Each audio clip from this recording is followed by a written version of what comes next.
Od kako ga je prije 4 godine napustila majka, Gojko živi sam sa ocem Petrom u selu Ljeljenča kod Bijeljine, u trošnoj kućici sa 2 odjeljenja, bez vode i kupatila. I sve do prošle godine uspijevali su nekako sastavljati kraj s krajem. Petar je na nadnici zarađivao za osnovne životne potrebe.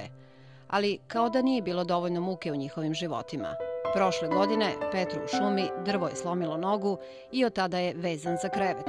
Sve obaveze u kući preuzeo je 8-godišnji sin Gojko. Ti si sad došao iz škole? Da. I odmah za posao? Jel tako svaki dan? Pa šta su tvoje obaveze kad dođeš kući?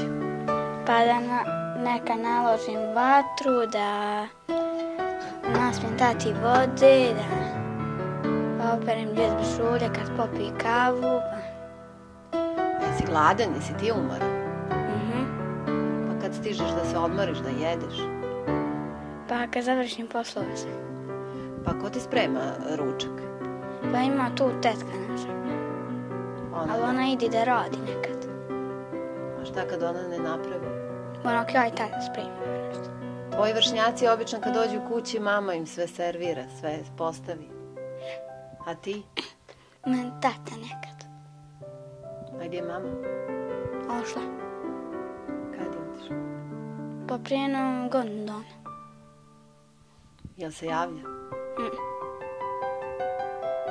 A šta je rekla kad je odlazila? Ne znam, ja sam bio spavao. Jel znaš zašto je otišla? Jel ti nedostaje? Neka. Vas dvojica zajedno, sami živite? Samo, nema nikog, samo na dvojica. A supruga? Pa supruga, ona je otišla za sebe. Ne javlja se? A jako. Ne javlja se nikako. A što se neće meni javiti, ne mora. Što se neće sina javiti. Neće ni njega. Više od godinu dana Petar nosi fiksator na nozi. Prognoze ljekara nisu dobre. Čeka ga operacija u Beogradu. Bio sam tu u Dubini, ležao u bolnici. Od tada mi prebaci za Banja Luka mi prebaci za Beograd. I tako da sam sad u Beogradu. Sad idem 16. oktobra u Beograd na operaciju, pa vidjet ćemo šta će da bude. Ja sve kažem, možda, ako sve izađe ovako dobro, možda će mi amputirati nogu. Tako su rekli. Ne znam ništa sigurno. Teško je povjerovati da jedan samohrani otac maloljetnog djeteta, nezaposlen demobilisani borac, dugogodišnji dobrovoljni davalac krvi, sada nema pomoći od društva kome je toliko dao. Zima ide, slab se sad, nemam drva puno. Nema, tačno. Nemam živ umreti i napraviti nešto da uradim kad ne mogu. Jeste li se kome obraćali za pomoć? Centru za socijalni rad, recimo?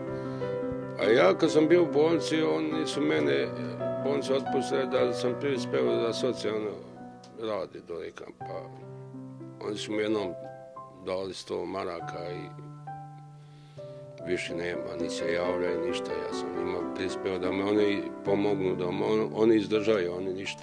Mi smo intervenisali sa jednokratnim novčanim pomoćima i sa novčanim pomoćima u naturi. Čak sam ja i nosila neke pakete hrane koji bi bili dovoljni možda za mjesec, dva, tako. Nismo imali u vidu da će se toliko ta bolest i taj problem sa nogom kod Petra odužiti, da tako kažem. I evo ja obećavam sad da ćemo možda pokušati bar jednokratnu pomoć ako ne uspijemo da regulišemo neko stalno novčano pravo, a pretpostavljam da hoćemo. 2050 € treba prikupiti za operaciju na VMA. Jedan dio sredstava obećali su iz boračke organizacije Bijeljina, a Petar se nada i pomoći od rodbine. Ono što njega brine više od novca jeste šta će biti poslije. Da mi sam ustati na nogu, ako ustanem na nogu nema problema, ako ostanem ovako, ako mi amputiraju nogu, onda slabo. Nema šanse. Dok se otac ne vrati, sa Gojkom će biti njegova tetka ili, kako kažu u Centru za socijalni rad, dječak će biti privremeno smješten u hraniteljsku porodicu. Za Gojka je u ovom trenutku ipak najvažnije zdravlje njegovog oca, jedinog roditelja kojeg ima. Pa li ti nekad bude žao što nemaš život kao što ima većina tvojih vršnjaka?